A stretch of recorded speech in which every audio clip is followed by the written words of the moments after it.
Today we are going to be discussing completing a redetermination form for a student. We are currently on the timelines page of a student. When reviewing the timelines page, we see that the student has the Start Annual Review and Start Redetermination links available at the bottom.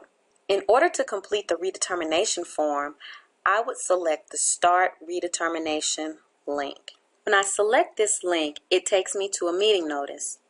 The meeting name is listed as Redetermination because that is the link I selected to begin the process. The meeting date defaults automatically to the date that the notice was created. Please remember to change the date of the meeting once all parties have agreed upon a date. The meeting purpose is automatically populated to say, Redetermination, consider the need for reevaluation. This purpose cannot be modified, but additional purposes can be added using the Modify Purpose link. For further details regarding completing the meeting notice, please watch the Meeting Notices video. If I select the Eligibility tab at the top of the page, I can see a blue button that says View Update next to the eligibility type Redetermination.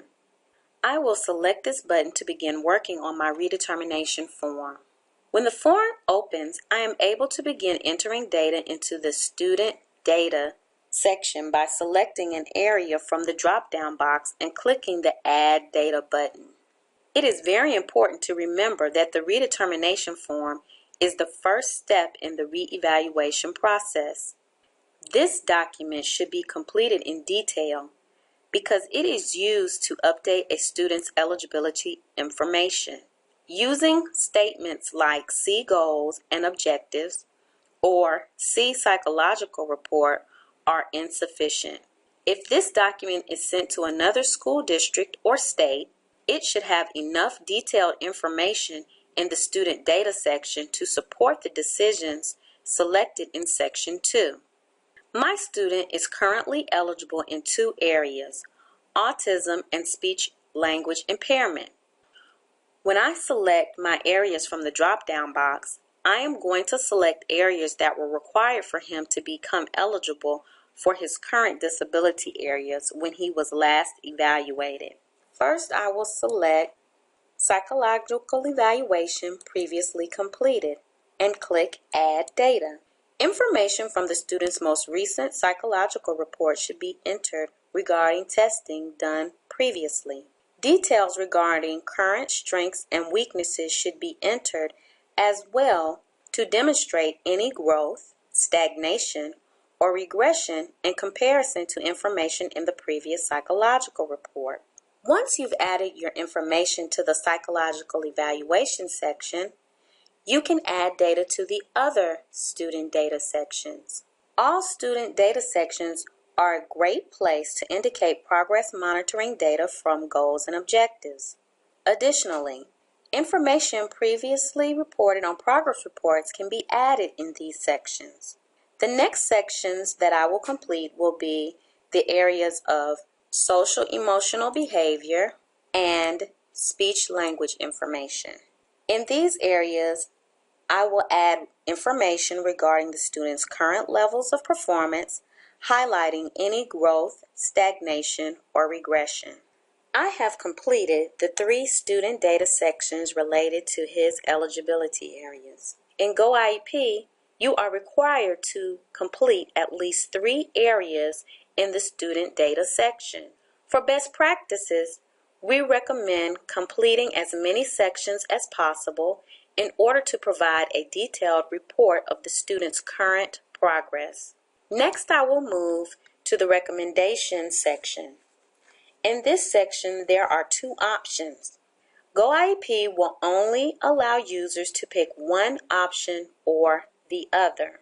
Selecting option A indicates a need for additional assessment to determine continued eligibility status.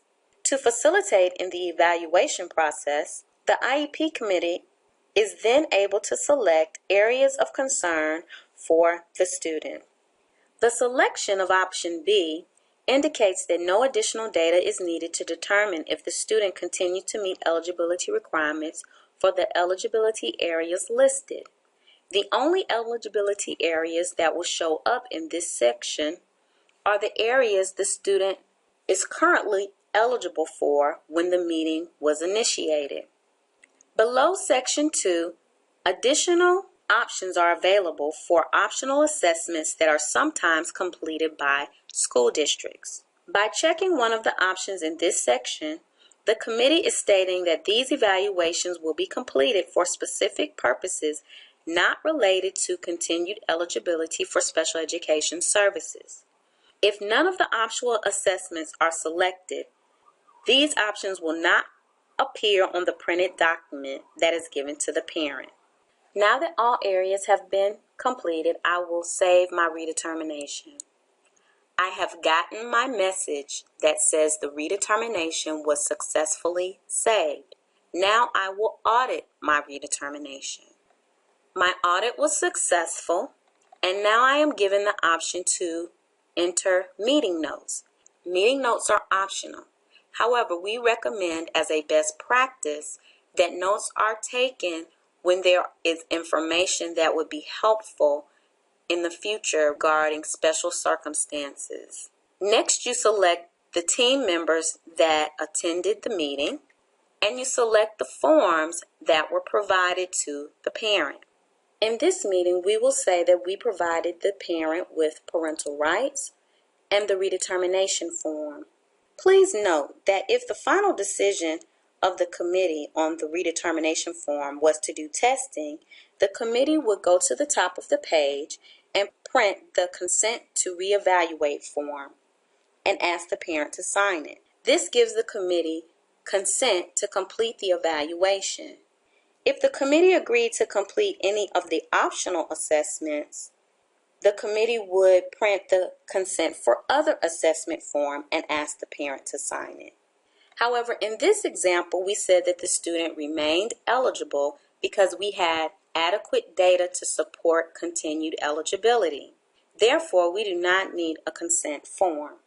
Below the forms provided to the parents, we would indicate the date that the forms were sent to the parent if the parent did not attend the meeting. However, our parent did attend the meeting, so we can select the Save Outcomes button.